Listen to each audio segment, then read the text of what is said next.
This court has been very clear about the authority of the legislature, that it has the authority to do anything which is not prohibited from doing. So if there's any limit on its ability to amend an act that it adopts, it would have to appear in Article 2, Section 9. And all of the post-40 session day limits are in paragraph 5 of Section 9, and there are only two limits. One is for voter-adopted initiatives, but they're subject to a 3/4 requirement for the legislature in order to amend, and for a voter-approved referendum, which requires it to occur in a subsequent session. But all legislatively enacted laws are on the same plane and equal footing. They may be amended any time by simple majority. It places all laws on the same plane on equal footing. The second point is that this constitutional framework is a sensible one. The court really doesn't have the authority to second guess, but it makes sense because there may be a need to correct a law within the same legislative session. The example I have in mind is the Court of Claims Act from 2013, given immediate effect in November 2013, amended immediate effect December of 2013. The question about the motives of the legislature is really beyond this court's purview. As the court noted in Kuhn, courts are not concerned with the motives. Counsel, good morning. And as always, it's always a pleasure to have you here. It's always good to see you. So I like to just, as you know, my mantra is always to kind of keep things simple. I'm just going to ask you kind of this question. Ultimately, you heard Brother Counsel say that at the end of the day, we can kind of cut through all this. And for ultimately, if your side were to prevail, would that be the end of the people's ability to have referendums, even if they get the signatures, do all the work? I mean, if you prevail, for all intents and purposes, will that be the end of referendums here in the state of Michigan that would allow for people to have a direct voice? No, I don't see why that would occur, because the legislature knows that if it has an alternative and it places it on the ballot, and that ballot, its proposal is adopted by the people, it gets a 3/4 protection going forward. So there's always an incentive for the legislature, if it has an alternative, to place it on the ballot and allow the people to decide.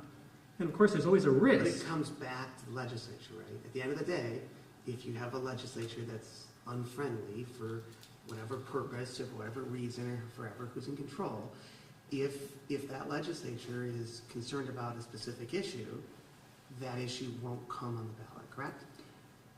If they could prevent it from coming. Well, not entirely the case. I mean, because obviously, like for example here, there was Public Acts 337 and 338, and they're amended in 368, 369. Both sets of provisions could have been subject to referendum. If the people thought, hey, we like 337 and 338, and now they've been essentially displaced, they could have then subjected 368, 369 to referendum. They would have been suspended. Once they're suspended, 337 and 338 would have been back in place, and the voters would then had a chance to up or down 368 and 369. So the idea that somehow the voters are left without remedies, there is a scheme or a structure that's a design. The question is, the very thing that the plaintiffs and the Attorney General are talking about this next legislative session was even discussed at the convention. Now, it wasn't with respect to voter-approved initiatives. I'm sorry, not with respect to legislative enacted Let me go initiatives. back a second to how you just described how the referendum process would work. The Constitution says that what the legislature adopts is subject to referendum. What you just described is the subsequent amendments being subject to referendum. Is there a way for what the legislature adopts to be subject to referendum when you have two statutes that basically trump those? Yeah, so my point is that either 337 and 338 or 368, 369 both could have been subject to referendum. At the same time? Either of them, or both. In fact, Which one? Either or both. In fact, my point is the authority of referendum appears in paragraph 1. And it says anything enacted in that session can be subject to referendum within 90 days of the end of that session. So you could have two separate referendums going at the same time? Oh yeah, that's one of the things that's even, like the very way in which you have a referendum with respect to, reminds me of the kind of in proposal D and H, where they had the legislative enactment proposed, and then you had the Article 2, Section 9. Both are placed in the ballot. If there are competing ballot proposals addressing the same subject, the one that gets a greater number of votes is the one that prevails. So you can have two referendums which are incompatible with each other on the ballot at the same time. Those are two different things, though.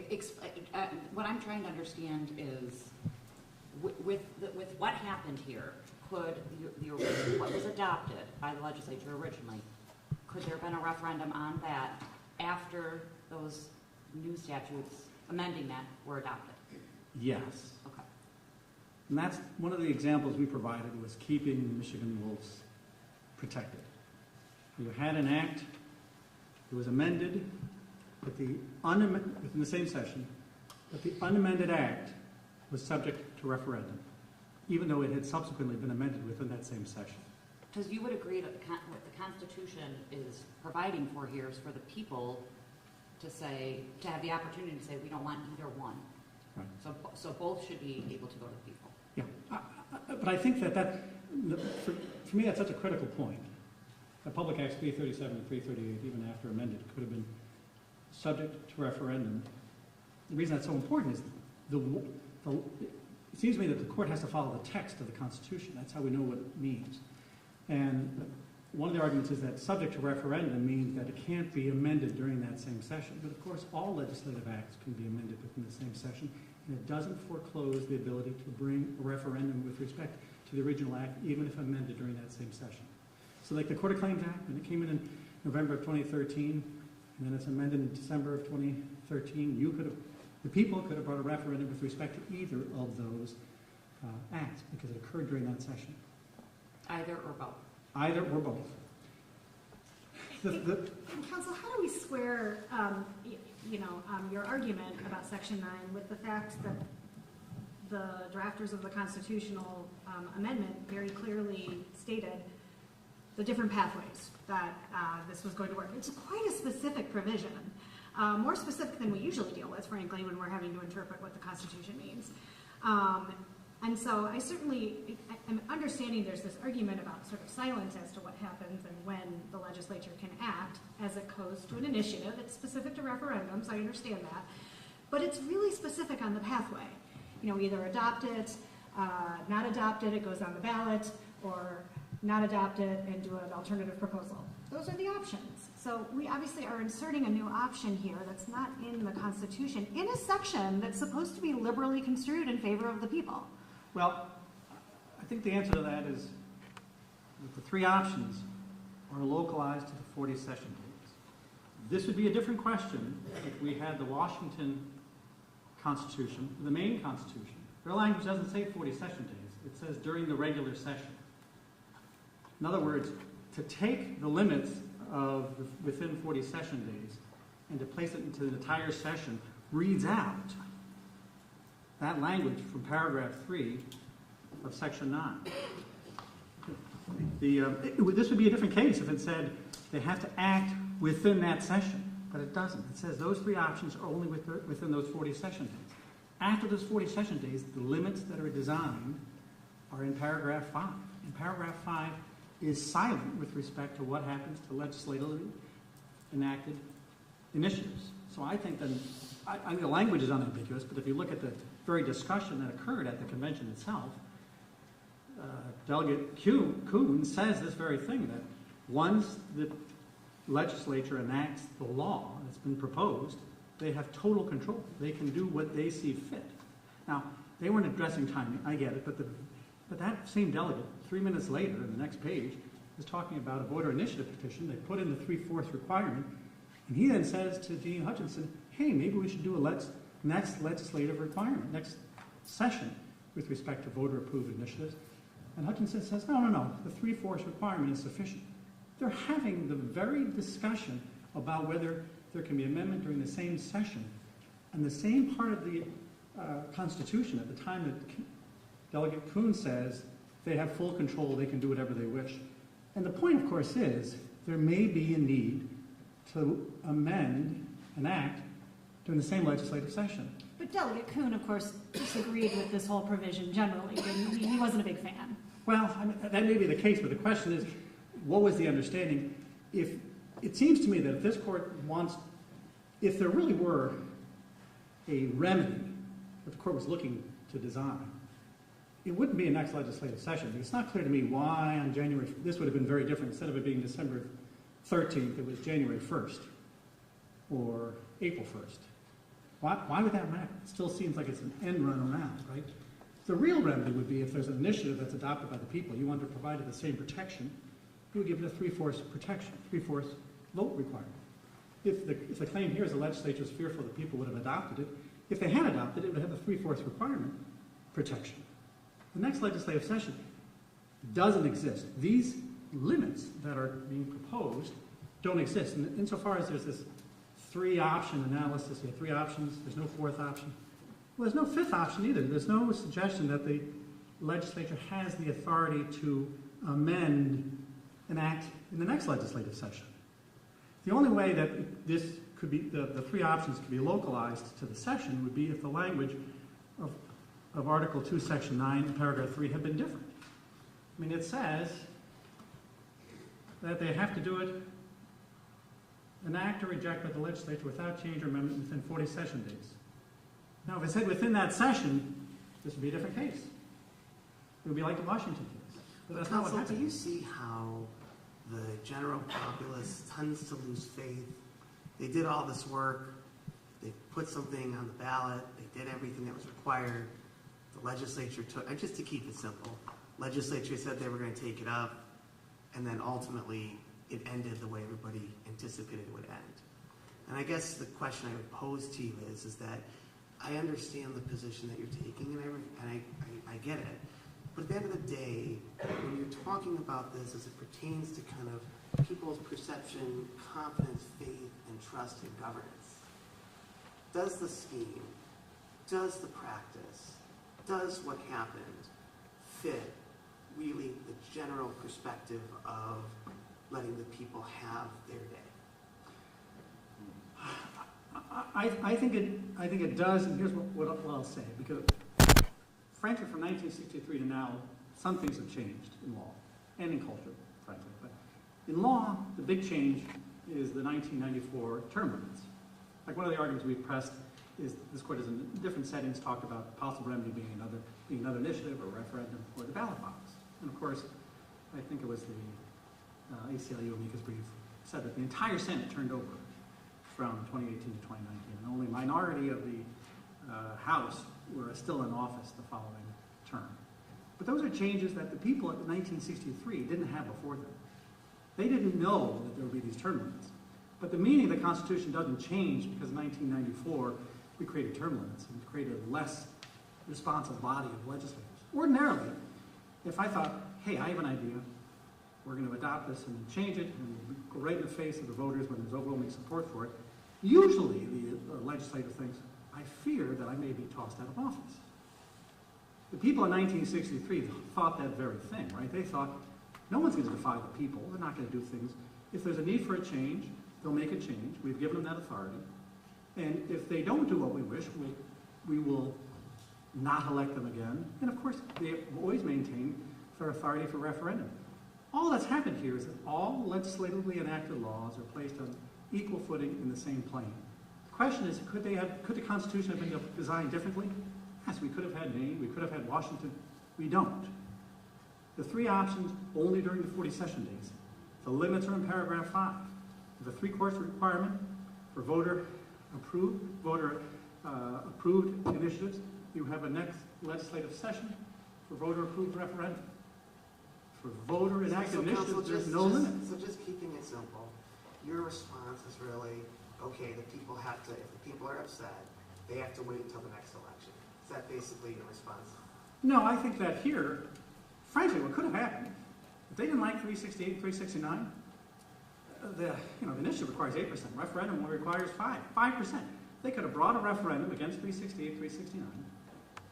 They get the vote, they get the signatures, it's suspended. There's a Attorney General opinion that kind of addresses this issue. What happens when you suspend the law?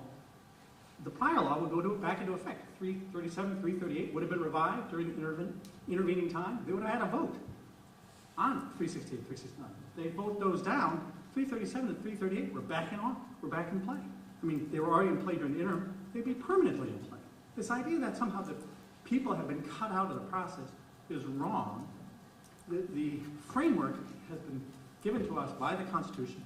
We're bound to its language. Isn't that the easy answer to Justice Bernstein's question? You know, he's tugging at the heartstrings, but isn't the easy answer that that is the debate that's to be had at the Constitutional Convention? That's the debate that was had at the Constitutional Convention. And what we're left with as a court is to apply the Constitution that was ratified, the decisions that they actually made, as shown by the words they chose to put into the Constitution and that the people ratified. And further, there's lots of different ways of political accountability, and I think there is an interesting discussion to be had. I don't know if it's a legal one or a political one about term limits and how that's impacted this process. But don't the people have the further remedy of filing petitions to amend the Constitution and make this very change if they believe it is important enough to do so? I mean, there are lots of political remedies, are there not? Yeah, that's true. I think that is perhaps a more effective answer, or I think that's exactly right, that under Article 12, Section 2, they can amend the Constitution. But that's not like an easy thing to do, right? Like you can't just go and amend. I mean, I don't think we can allow that to be seen as though Sounds like it's happened a lot lately, Justice. Well, Another way to say it, that if the people attempt to exercise direct democracy and are thwarted in that attempt, that their remedy is to try again multiple times, multiple different ways to affect direct democracy. well, it seems to me that these are the tools are multiple, right? We have an issue process, we have a referendum process. The question is, for me, we have the Constitution. I think what Justice Viviano says, I think the starting point is we can second guess. Could the framers have done a better job? Could they have created some kind of limitation to the legislature on initiative that the legislature did not? I think, yeah, it could have done it. They didn't. Well, sure, they could always do something else. What we're looking at, of course, we start with the language of the Constitution and what it says and the very specific structure that they put in place. The question is then, your argument is, well, it doesn't say we can't do this. And you're absolutely correct. It doesn't say that you can't do a lot of things. But then the remedy of saying, well, it doesn't say we can't do that, so if we get to do this, your remedy is, we'll go back and you know, try and exercise have your voice heard, have your right to direct democracy done. You know, you go back to the document even though we don't have to, right? We can, there are all these other things. It doesn't say we can't do that. So if we do it, you're stuck, but you have to stick within this. I'm just thinking about what the law is. Right? When Judge, when Douglas Coons says they have total power, fully within the control. I mean, he's essentially, he could have been quoting the Michigan Supreme Court talking about legislative authority, that it can do anything that's not limited from doing. So we have to find, it seems to me, the court's following the law, it has to root the limitation on the ability of the legislature to amend the law within the same session to some textual hook within Article 2, Section 9. And there isn't, because the limits within the three options are within the session days, and the limits on the ability of the legislature to take action on an act that it has adopted are in paragraph 5 and they're not. So once we know that, I'm working backward, right? I just read the Constitution, there's no limit. Everyone recognizes that. And of course, if you look at the very thing that Fry talked about, it knows that there has to be a limit somewhere. You know, Article 4 applies, and Article 4 is in fact not even a limit on the legislature, it's just a recognition, because they have the authority to amend the law within the same session. So I'm left with, I'm trying to think of how this court writes an opinion that says there is this limit when Article 2, Section 9 is silent. Because if you're essentially reading in a limitation that was expressly not created by Council, you talked about there have been lots of changes since 1963. I absolutely agree. One of the big ones that I think leads us here today is aggressive lame duck sessions, where huge decisions are made when those electeds are not accountable to the voters later. How do we grapple with that in interpreting this? I think that weighs in favor, again, of the position outlined by the state. In other words, there was a culture, very different culture in 1963. I get it. But The meaning of the Constitution doesn't change because the culture of the legislature has changed. You are exactly right. I mean, there's another amicus brief that talked about how nothing used to happen in lame duck. It was unheard of to pass important legislation in lame duck. Now it happens a lot. And you also didn't have term limits. And Right. those two things give rise to the problem that we're looking at today, which might mean if there was another constitutional convention and they debated this, they might have put in express language. Isn't that your point? Exactly. In other words, the problems have arisen. That doesn't change the framework that was created. In other words, I think the full expectation is the only time the legislature would amend a law during the same session is if they had good reason. The claim here is that it was a bait and switch. In my view, it doesn't ultimately matter because if it has the authority, the question of motives is outside the scope of this court's authority, whether it was good or bad. The question is what limit Section 9 provides, and it provides none. And once we know that, Article 4 means it has this authority. I have one more question, Okay. sorry. So one of the responses you had before to some of the earlier questions was that the voters could just go out and amend the Constitution, make it maybe more strict as to tying the legislators' hands. Wouldn't that be an undue burden? And isn't that something we've spoken of before in League of Women Voters? I mean, how is that not an undue burden? My point is, this isn't dependent on them having the ability to amend the Constitution. Ultimately, the question is, what's the right remedy? If the court thinks that this is not a good process, it shouldn't be that outside the 40 session days they can now amend the law when they didn't propose an alternative, and they could have proposed an alternative and they didn't. They're now just going to amend it because they don't want to subject it to the popular vote. The Constitution allows it. Obviously, the people in adopting it allow that as well. I proposed 12.2 only if you don't like the structure. But in the end, whether there's a remedy or not, that's what the Constitution did. That's what the people did in ratifying this. They said that the legislature... But you're going down this rabbit hole. The remedy is referendum. I think that's right. I mean, I've said that as well.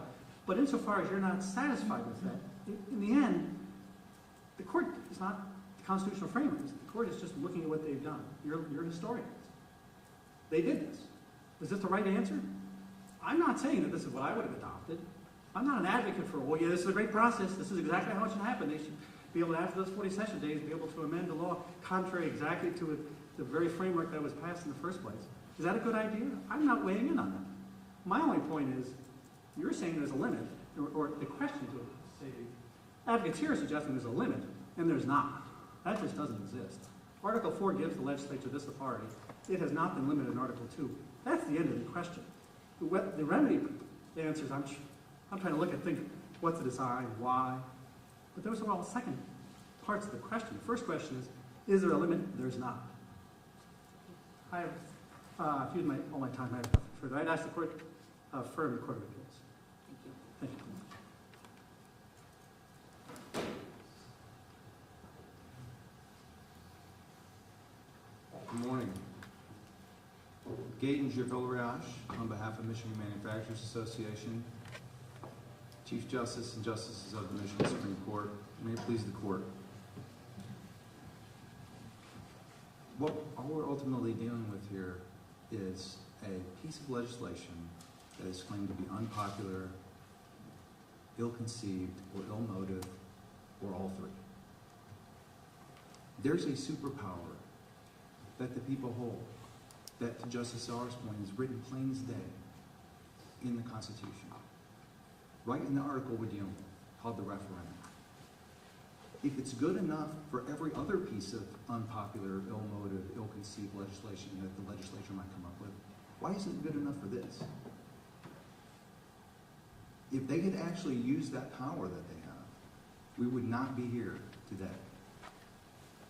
We wouldn't need to be, because it would have dealt exactly with the problem that we're now wrestling with, that they claim is a problem and something that we need to solve.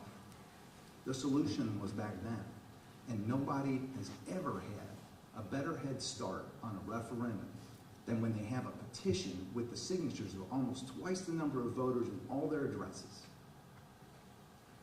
takes 8% for an initiative. It only takes 5% for a referendum. You've got the roadmap right there in front of you.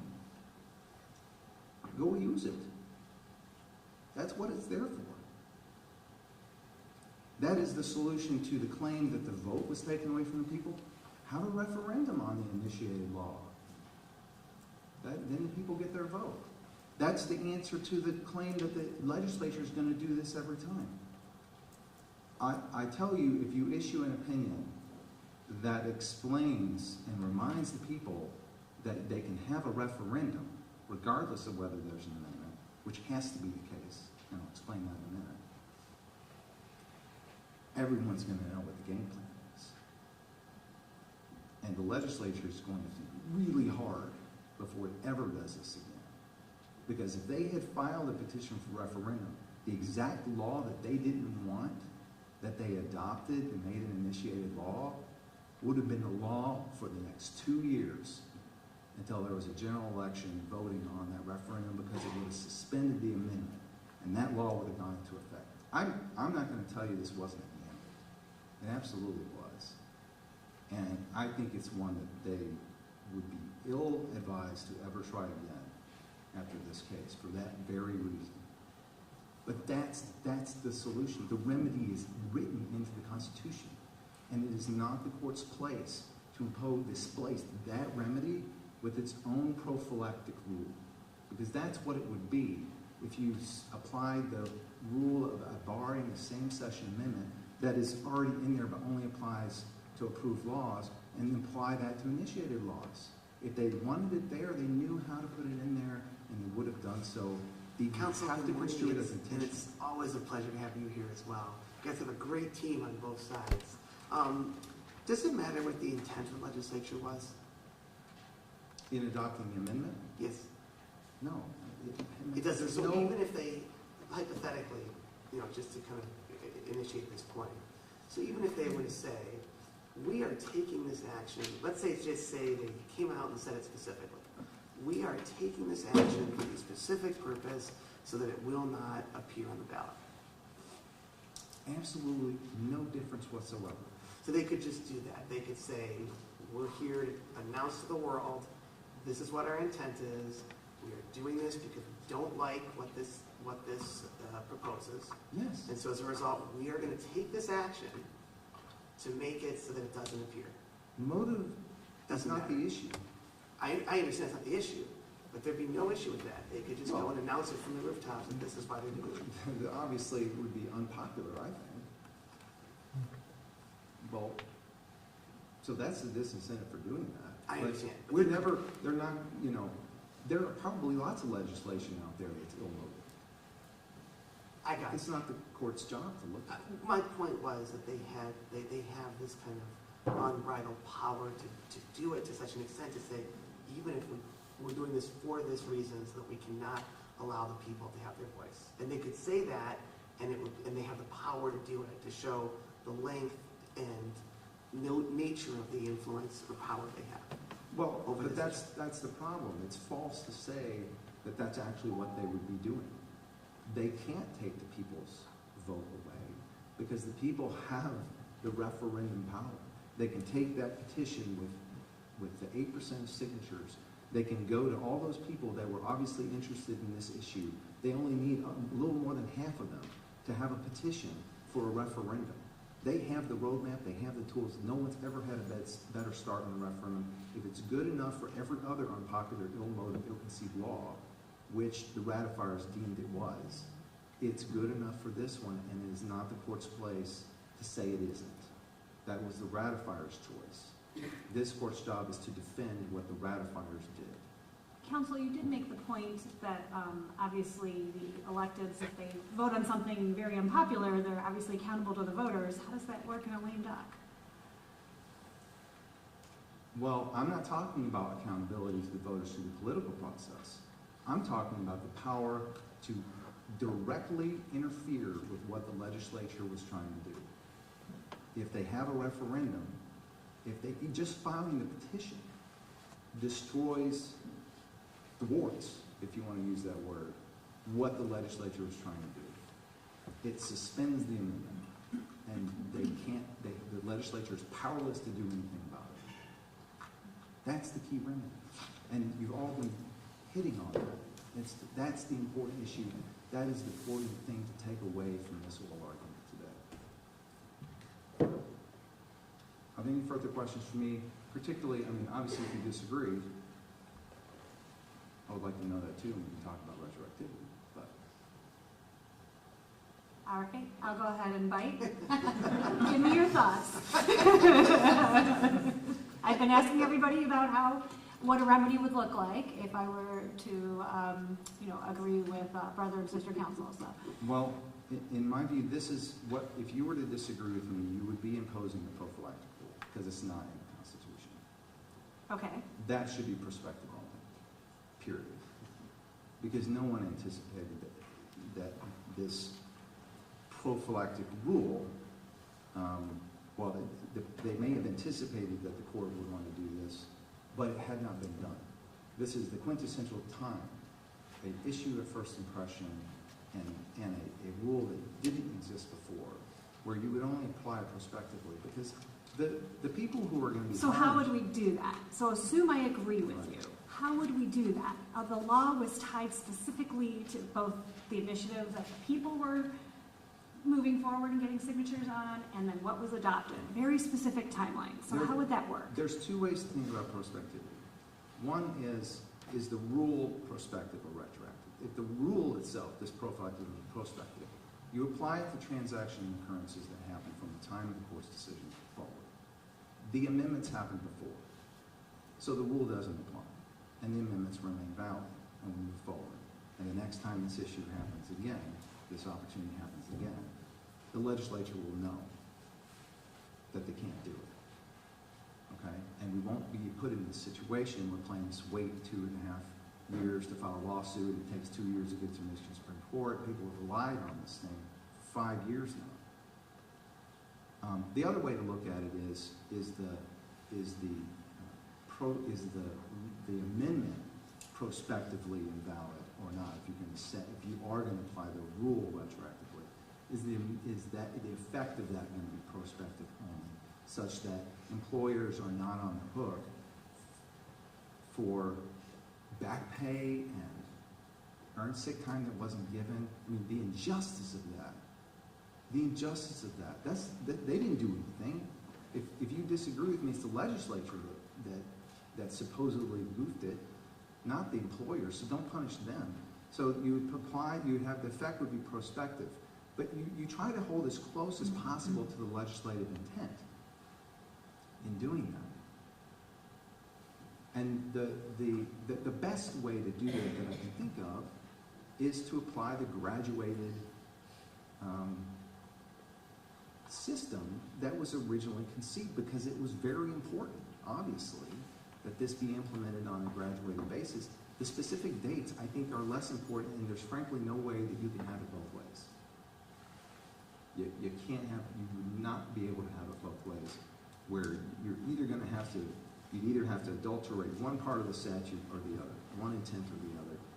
You need to find out which one's the most important, and the most important part is the graduated increase. That's what's most important. But of course, you don't need to go there, because the court shouldn't be imposing a prophylactic rule when the delegates and the ratifiers have already put the safeguards in place that are fully adequate for this law and any other law that the people don't like. See, my time is up. Thank you very much. We ask that you affirm. Mr. Brewer, why isn't referendum the answer? Because unconstitutional conduct should not force the people who are victims of that to have to go to the time and expense to go back to the ballot. Their remedy is in this court. That's where people come for relief from unconstitutional conduct. And frankly, it would be futile, as I think Your Honor suggested in your question. Isn't your argument, though, that the amendment could have taken place 3 weeks later and the people would have been in the same position? If the amendment had taken place in the next session, after the 90-day referendum period expired, the people's remedy would be either another initiative or a referendum at that point in the process. But if the question is, what's the remedy here? This court has never turned away somebody whose rights have been violated saying, well, go elect a new legislature. Go back to the ballot and try it again. What happened here was the legislature forced people to go through a futile effort to adopt an initiative. And you would force the people to go back to that again. That's the bottom line of what would happen here.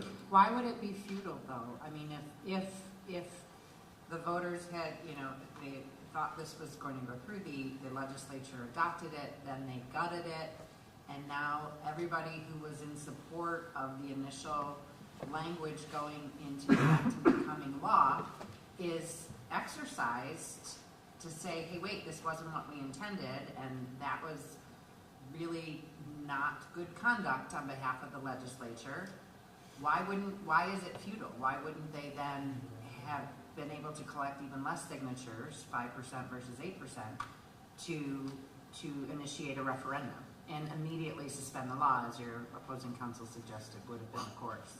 I think there may be some confusion here. If the talk is about putting 337 or 338 on the ballot, that would actually make the minimum wage go backwards. The court would have to adjust the text of the legislation in order to have it going forward prospectively. Under 337, the minimum wage, the first stage was $10. We're already at $10.10 under the current unconstitutional laws. So putting this on the ballot would take us backwards. We need to go forward in terms of that. And if I may suggest a remedy, in answer to all of your questions, look what Judge Shapiro in the Court of Claims did. He developed a remedy that is grounded in the Constitution. In the Constitution, laws only take effect, unless they're given immediate effect, 90 days after the session ends.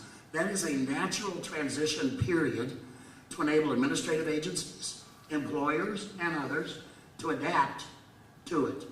And that is what Judge Shapiro did. Essentially, he denied a state pending appeal, but he gave the state government, he gave employers several months to implement the law.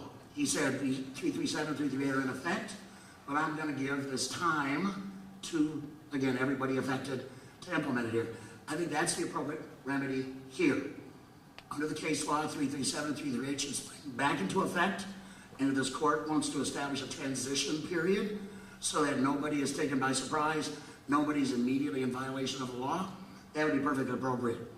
On this question of prospective versus retroactive relief, nobody here seeks damages.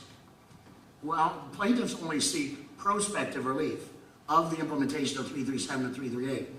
Nobody here has standing. No, we're not asking for damages.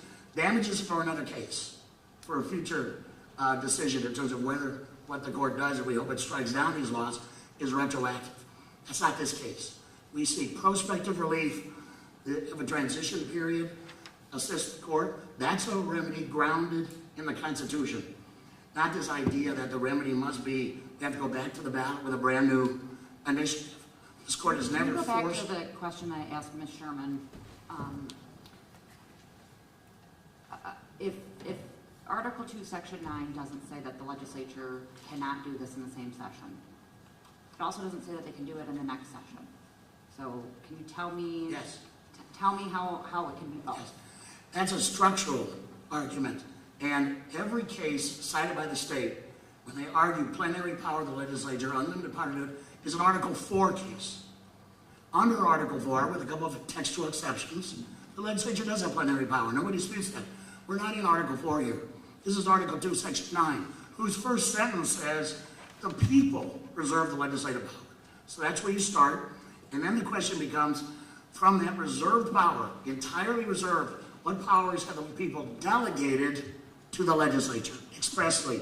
And they delegated only 3. Adopt it, put an alternative on the ballot, or reject it. So it's a matter of what has been expressly delegated to the legislature. So they did not expressly delegate, amend it next session. Well, but then you're back to the realm of Article 4 in the subsequent session. Once you get past the embargo period... The embargo period is 40 days. No, Your Honor, that's really a deadline for the legislature to act. The embargo period is the entire legislative session plus the 90-day referendum period after that session. Because Article 2, Section 9 specifically says, if it's adopted by the legislature, it is subject to referendum. So you have to leave that law in effect, unamended, so What? people can do a referendum. Mr. Rashid had some back and forth with me on that. Why does it have to be in effect? But both can be subject to referendum. These are Both the again be- original and the amendment, so. But by operation of the Constitution, all public acts take effect 90 days afterwards. The legislature didn't repeal 337 and 338, they amended it. But your argument is that it has to be subject to referendum. It still was. That right was certainly available, not exercised here. And again, that's not the exclusive remedy of the people. The people come to this court all the time and ask for remedies of striking down unconstitutional laws, just like here. If I may, Your Honor, I want to deal with Delegate Kuhn, who's come up quite a bit here this morning. You have 1 minute. Thank you, Your Honor. You know, his remarks, even in his remarks, he conceded that the legislature only has 3 options. If you look at page 2394 of the Con record, he conceded that the legislature only has 3 options. As Justice Welch pointed out, he was an enemy of initiative, and his discussion was without context. He has made no reference What does to that the mean? context of his What remarks. does that mean, he's an enemy of initiative? Because he had some reservations about it? Is that- Yes, Your Honor, he expressed Are we supposed to- reservations about it repeatedly. He said we shouldn't even have this So in the Constitution. because he had thoughtful reservations about it, we should discount what he said? Is that the Well, point? no, Your Honor, that's what he said, but take it from the perspective, if you're going to read his words, read all of them. He conceded that there are only 3 I don't options. disagree, but say he persuaded the delegates that they should proceed with some caution, and they all agreed. Should we discount his rationale that he used in advising? But there was an ongoing debate, Your Honor. The final point I want to make on 2 final points on Kuhn is that his issue was taken care of because the supermajority amendment requirement was added to the Constitution. That takes care of the problem of the legislature being able to amend it later. And finally, this court has repeatedly said, in a UN case among others, that the remarks of one delegate are not controlling in terms of the Constitution. So reliance on what Delegate Kuhn may or may not have said is not a basis for this court to make a decision. Thank you very much. Thank you. Thank you all, and the case will be submitted. The court will take a 5-minute recess.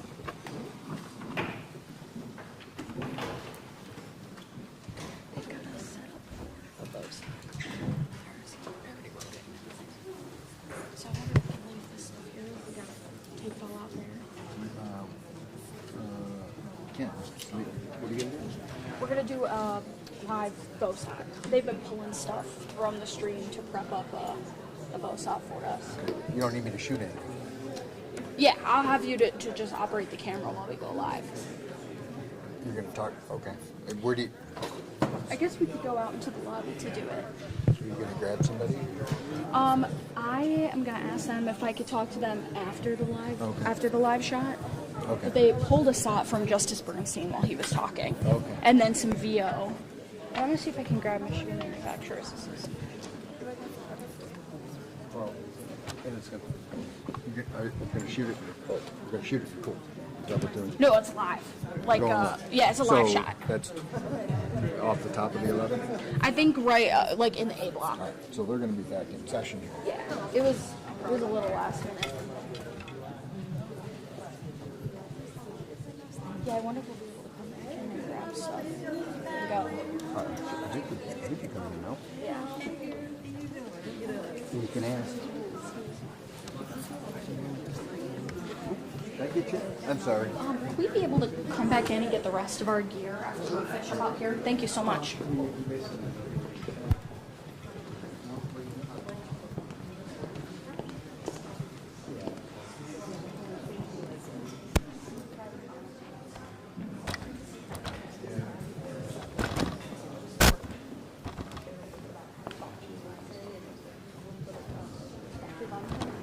How this all went.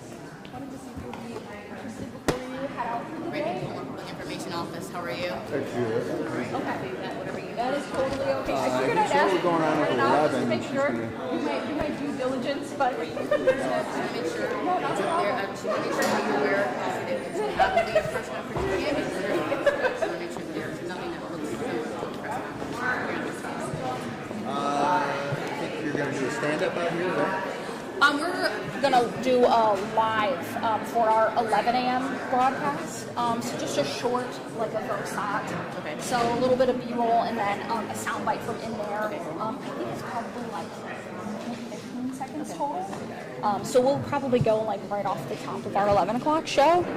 Is this a disruptive place to do it? Do you need us to turn too loud? We still have other hearings. We haven't given more public information by the way. And also want to make sure that there is nothing that looks similar to a press conference. Okay. Oh yeah. Okay, Perfect. All right. Check somebody else. Anything else? Thank you so much. Yeah, absolutely. Okay, so we won't have to pull anybody over for an interview during the live. I know I wanted to talk to the people from One Fair Wage, so I might just ask them to hang tight until after the show, maybe. You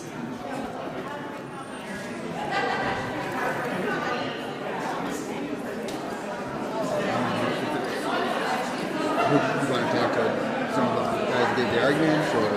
I asked on the state side, and they said they're not able to comment.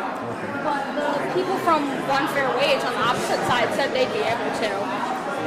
I'm trying to find them.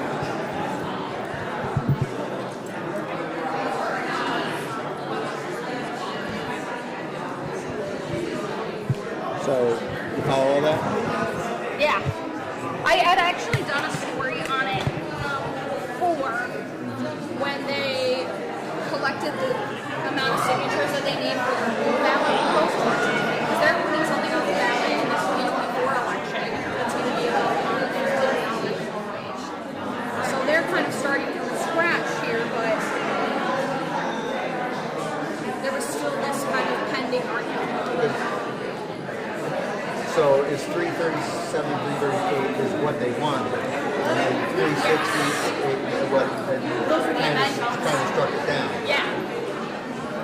So they're saying, why not just go and have a referendum and put it back to a public vote, have them collect a lesser amount of signatures, but still take it back to the public for a vote. And it sounds like the side of the wages, who are in support of raising wages, they're saying we don't want to go and do a referendum because it could be going backwards.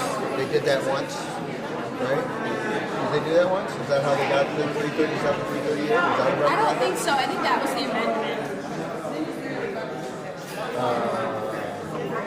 I think 337 and 338 were the original. Right, it's the original, right. But was that, right.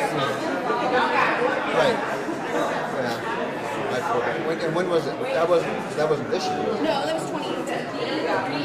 Yeah. So way back when they had the two initiatives, and then in the same. What was the makeup of the legislature then? It was split, or was it? I believe it was heads, but it's worth looking into. But split Senate. I'm actually not sure if it was split. Really? Oh, Republican Senate in the House with Whitmer? I'll have to go back and look.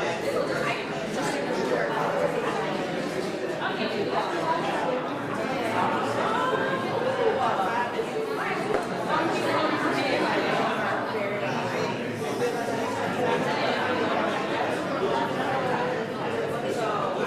Where did the people from One Fair Wage go?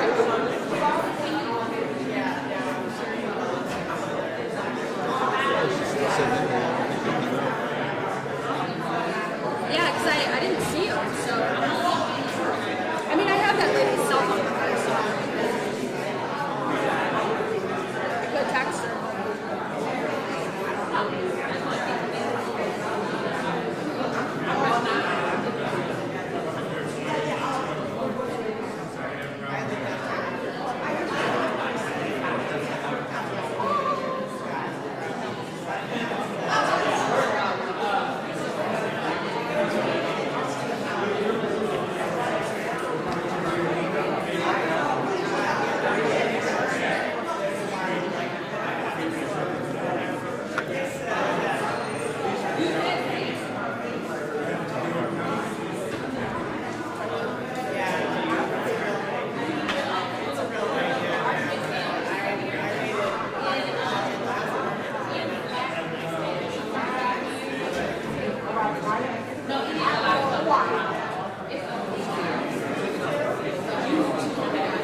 Lisa Ferris is the chair of the Michigan Unfair Trial Committee for Regional Government. That would be great, actually.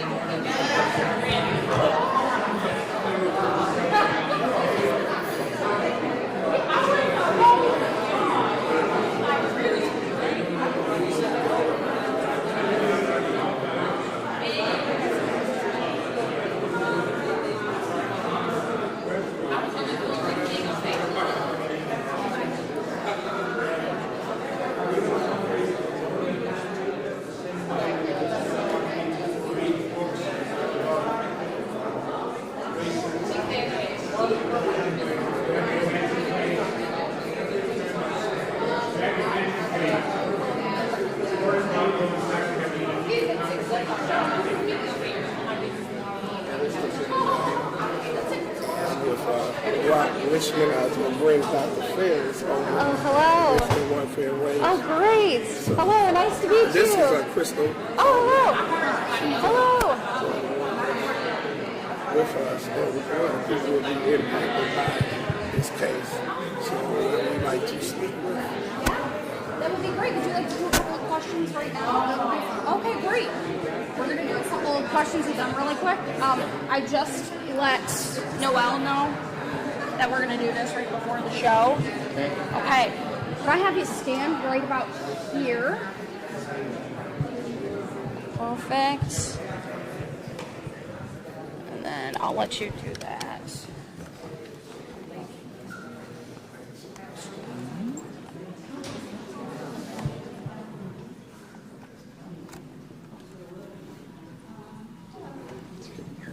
Do you think we need a light? Back just a little bit. Oh, there we go. Okay. We're good. Okay. I am ready to go. Okay, so the first thing I'm going to have you do, and you can just look at me while we do this, I'm going to have you spell your first and last name for me. Okay. CRYSTALCOLEMAN. Excellent. And then what's a good title for you? You're a Lansing resident, Michigan resident? I'm a Detroit resident, long-term restaurant worker for over 34 years. So tell me how you were impacted by this case and by this issue of raising minimum wage and kind of some of the debates that we're having inside this room. What does it mean for you as a worker in the state? Actually, it would mean a lot to me to have this legislation passed, so we won't have to rely on state government programs, having the bare minimum. I've worked in the restaurant field for over 34 years. Working in the city of Detroit, sometimes I have to migrate out to surrounding suburbs, Southfield, Livonia, to get a higher living wage. Sometimes we're able to do that, others are not, due to transportation issues. And it seems like certain barriers that keep us just not being able to travel out.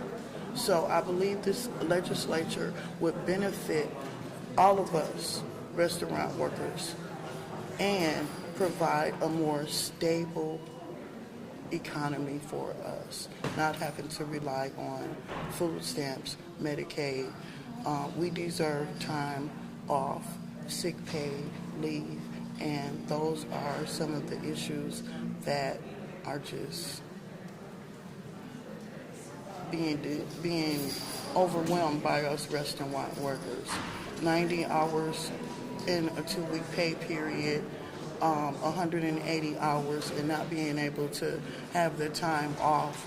I've lost jobs because I've been out sick for 2 days and not being able to recoup.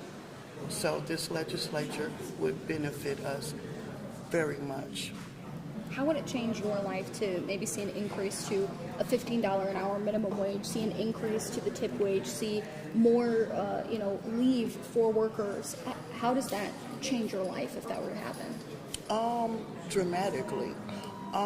Just luckily, with all of my credentials and food certificates that I have, I'm able to earn up to $25 in a restaurant, but I am never paid that.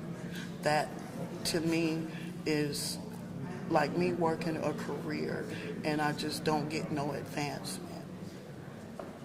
Thank you very much. I Thank appreciate you sharing your thoughts and for coming over to speak Thank with you. us. I appreciate you taking the time to interview me. Absolutely. Thank You have a great day and safe Thank you. travels You back too. down to Detroit. Thank you. You too. Okay. We are in good shape. We're 2 minutes into the show. Where do I find the phone numbers for the... Let me find it. I'm gonna call into mine. Okay, we should do group 1, right? I think we'll be IFB 1. This is the photographer line that I have for that. I just have it in mind. It can be heard in the court. Oh, should we move elsewhere? Further away you can. Okay, excellent. Yeah, let us move down there. You need to talk to everybody else I have tomorrow where they were. Dr. Lee's here with a fair, so is one of the plaintiffs. I think we should be okay. Okay, We I actually know have you guys to. on We deck. gotta go live at 11 a.m. Thank you for bringing somebody else over here. Thank you so much. Go. I'll text you.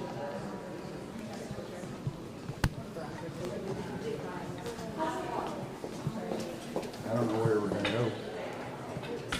We'll go down and out. Let's go down and out. I think that's the safest.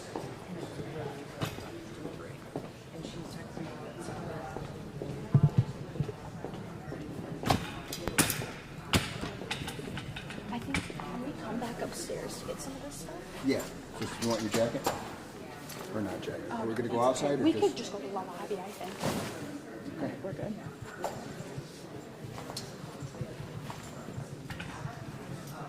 Okay, we'll let Noel know.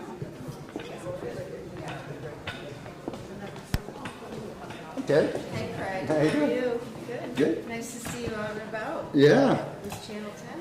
Do you have a subject of interest here or? This one. This one? Okay.